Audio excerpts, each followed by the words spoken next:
projeter sa voix quand on est enseignant, comment faire? Bonjour tout le monde, je suis ravie de vous retrouver pour cette nouvelle vidéo. Bienvenue à toi si tu es nouveau par ici. Tu vas retrouver ici une quantité de vidéos, plein d'exercices, des routines, voilà, des petites choses qui vont t'aider, notamment si tu es enseignant, que tu utilises ta voix toute la journée et que tu as besoin de petites astuces pour moins te faire mal, avoir plus de confort dans ta voix et de liberté. Donc abonne-toi à la chaîne, like la page pour ne plus louper aucune de mes vidéos. Alors aujourd'hui, mes chers enseignants, j'avais absolument envie de vous faire une vidéo pour vous aider. Parce que je sais que c'est pas facile, vous parlez toute la journée. Souvent, vous devez crier, hein, c'est pas une partie de plaisir, je sais, mais parfois ça arrive. Et souvent, vous vous faites mal. J'ai beaucoup d'amis qui sont enseignants et qui me disent « Non, mais c'est la galère. Toutes les 2 semaines, j'ai une extinction de voix, je peux plus bosser. Enfin bon, c'est pas génial, quoi. » Donc j'aimerais aujourd'hui vous faire une petite vidéo sur 2-3 astuces sur comment bien projeter sa voix pour ne pas se faire mal et puis pour utiliser sa voix dans le bon sens. Parce que je sais qu'on vous l'apprend pas forcément. En tout cas, je vous encourage vraiment en tant qu'enseignant. Abonnez-vous à ma chaîne ou likez ma page pour que vous puissiez retrouver toutes ces informations, aller voir mes autres vidéos, continuer de travailler avec mes vidéos parce que ça va vraiment vous aider. Restez bien avec moi jusqu'à la fin de cette vidéo pour qu'on voit toutes les petites astuces que vous allez pouvoir mettre en place dès aujourd'hui. Juste avant de démarrer, je me présente très rapidement pour ceux qui ne me connaissent pas encore. Je m'appelle Elena Hurstel et je suis votre coach vocal depuis 2013 pour faire de votre voix votre allié numéro 1. N'hésitez pas à rejoindre moi également sur tous mes autres réseaux sociaux. Dans la description, il y a un petit cadeau qui vous attend. C'est 100% gratuit, 100% inédit et ça va vraiment vous aider. Voilà, pour travailler un petit peu tous les jours dans le bon sens avec un fil rouge. Donc n'hésitez pas à cliquer dans la description pour récupérer votre petit cadeau 100% gratuit. Allez, c'est parti, on rentre dans le vif du sujet. Va me chercher de quoi noter, un papier, un stylo, parce que crois-moi, tu vas en avoir besoin. Protéger sa voix quand on est enseignant, comment faire? Alors, je vais peut-être dire un truc qui tombe sous le sens, mais petit 1, c'est arrêter de crier, en fait. Et je sais que c'est peut-être bizarre de vous dire ça, que vous le savez, qu'il ne faut pas crier. Mais vous pouvez très bien hausser le ton, avoir un peu plus de puissance vocale, projeter votre voix sans crier. C'est possible. Parce que c'est vrai que quand on dit, bon bah ok Elena, on crie pas, mais alors on fait quoi? Parce que des fois, on a besoin que la voix passe au-dessus de la classe, on a besoin de projeter, d'avoir une voix présente pour capter l'attention. Qu'est-ce qu'on fait si on crie pas? Il y a vraiment une différence entre crier, qui va être forcé, il va y avoir une intervention des muscles constricteurs de la gorge qui vont se resserrer, qui vont vous faire mal, et projeter sa voix. Projeter sa voix, ça peut être fait de manière complètement saine, mais il faut la bonne technique pour le faire. J'en viens à mon point numéro 2, qui est du coup de travailler sa technique vocale. Alors pareil, ça tombe sous le sens, mais je préfère quand même commencer avec ces 2 notions-là. Si vous voulez projeter votre voix, il faut apprendre à le faire. C'est comme jouer au piano, vous devez apprendre à jouer du piano, quelle technique, comment placer les doigts, etc. Pour la voix, c'est la même chose. Comment placer les cordes vocales, les résonateurs, etc., etc. pour projeter sa voix de manière saine. Ça s'appelle de la technique vocale. Tout le monde peut apprendre, il n'y a aucun problème avec ça. Et ça va vous aider à trouver les bons outils au bon moment pour projeter votre voix de manière saine. La 3e chose, c'est de faire attention avec l'air audible qu'on peut avoir dans la voix. Ça, c'est très français. Mais en tant qu'enseignant, c'est pas une bonne idée pour vous. Comme vous parlez énormément, comme parfois vous devez élever la voix pour qu'on vous entende un peu mieux, l'air dans la voix, c'est vraiment pas une bonne idée. Qu'est-ce que ça veut dire l'air dans la voix? Si je commence à parler comme ça, c'est très français, de parler comme ça avec une voix, voilà. Ça, c'est pas une bonne idée. Par exemple, quand j'ai été me former en tant que coach vocal, j'ai notamment été au Danemark me former pendant 3 ans. La première chose qu'on m'a dit, avant de me corriger sur ma voix chantée, ça a été de me dire « Ok Elena, ta voix parlée, ça va pas.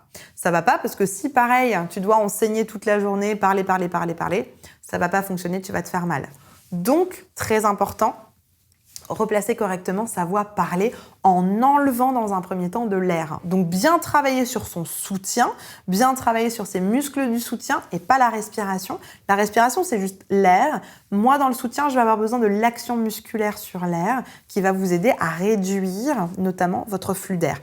L'idée, c'est d'avoir un tout petit flux d'air, le plus petit possible pour pas avoir plein d'air. Okay, donc très important de travailler sur votre flux d'air pour l'affiner le plus possible et faire en sorte de ne pas vous faire mal.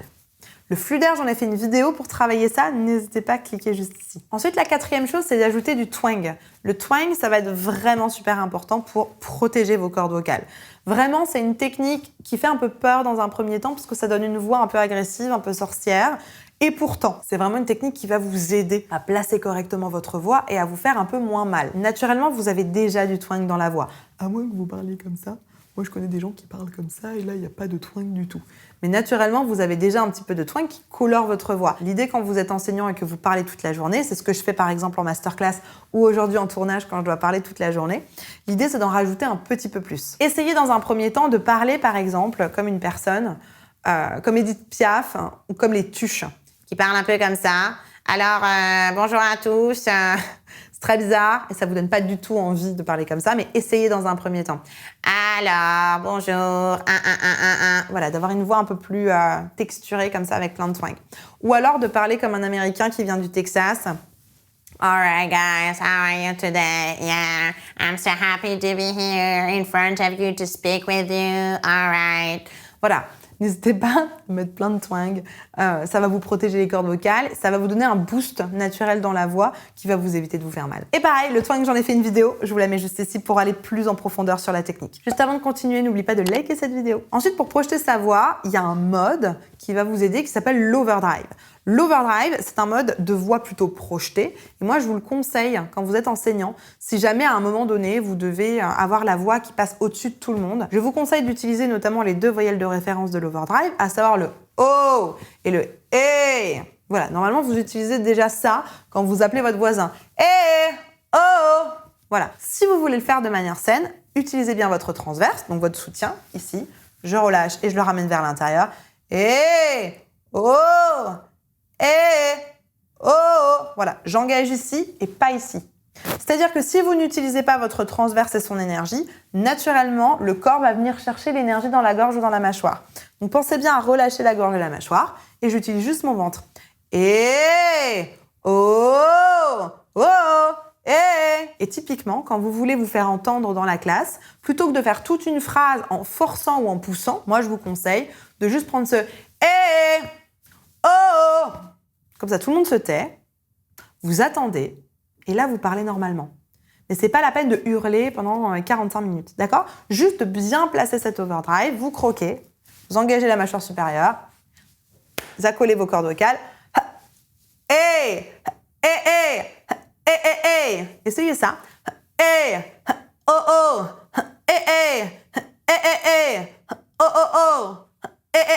Ça va vous permettre de travailler sur votre puissance vocale. L'overdrive, j'en ai aussi déjà fait une vidéo, je vous la mets juste ici. Une autre chose que je voulais vous partager aussi pour protéger sa voix, c'est de faire attention à ses émotions. Il n'y a pas le choix. C'est-à-dire qu'en fait, votre voix, même si vous savez la maîtriser, à un moment donné, si vous ne maîtrisez pas vos émotions, vous allez partir en colère tout d'un coup, la voix va suivre, l'émotion négative va fermer ici la gorge et vous allez vous faire mal. Donc, selon moi, pour assainir une voix, il faut aussi savoir maîtriser ses émotions. Si vous ne savez pas maîtriser vos émotions, vous allez vous faire mal.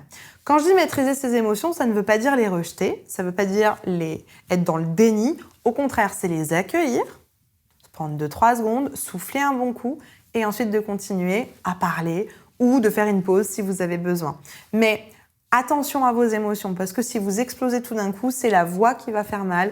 Vous allez coincer votre larynx, vous allez coincer votre gorge et ça va vous faire mal. Donc pensez bien à maîtriser vos émotions. Et enfin, le dernier conseil que je vous propose pour protéger votre voix quand on est enseignant, c'est d'être en chorale. C'est de pratiquer le chant en chorale ou alors dans un petit groupe, etc. Je connais plein d'enseignants qui sont chanteurs et qui n'ont jamais aucun problème de voix. Pourquoi? Parce qu'ils entraînent leur voix. Ils chantent, ils utilisent leur voix, ils ont appris de la technique vocale. Donc voilà, leur voix est habituée à être sollicitée, leur voix est habituée à être plus fort, plus haut, moins haut, etc. Donc ils ont une espèce de dextérité, de facilité, d'agilité que peut-être vous n'avez pas encore aujourd'hui. Donc au-delà de mettre en place toutes les techniques que je vous ai présentées aujourd'hui, n'hésitez pas à aller vous inscrire dans une chorale. Il y a peut-être une chorale dans l'école dans laquelle vous êtes, ou alors en dehors, dans votre ville, je suis sûre qu'il y a une chorale. Voilà, pratiquez le chant. Pratiquer le chant, c'est super important, mais pratiquez-le avec la bonne technique. Sinon, vous allez vous faire mal. Et donc, forcément, quand vous allez vouloir parler, ça va vous faire mal aussi.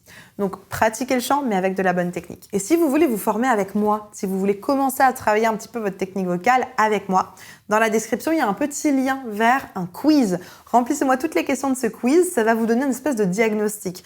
En fonction de ce diagnostic, vous allez avoir telle ou telle formation qui vous est recommandée pour gérer votre problématique du moment. Peut-être que ça sera une petite formation en autonomie, comme ma formation Révélation, ou alors ça peut être un vrai accompagnement sur plusieurs mois qui va vous demander un tout petit peu plus de travail et de discipline, mais les résultats sont juste incroyables.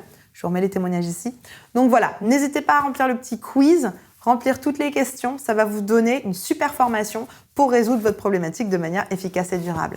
La barre de commentaires est à votre disposition. Si vous avez encore des questions, des suggestions, des trucs et astuces à partager avec la communauté, n'hésitez pas, j'ai hâte de vous lire et de vous répondre. Je vais vous mettre ici une petite routine sur comment projeter sa voix. Des petits exercices à faire un petit peu tous les jours. Ça va revenir dans certaines choses que je vous ai donné à faire déjà aujourd'hui dans la vidéo. N'hésitez pas à faire la routine, c'est la suite du travail. Ça va vous aider à préparer votre voix pour bien la projeter.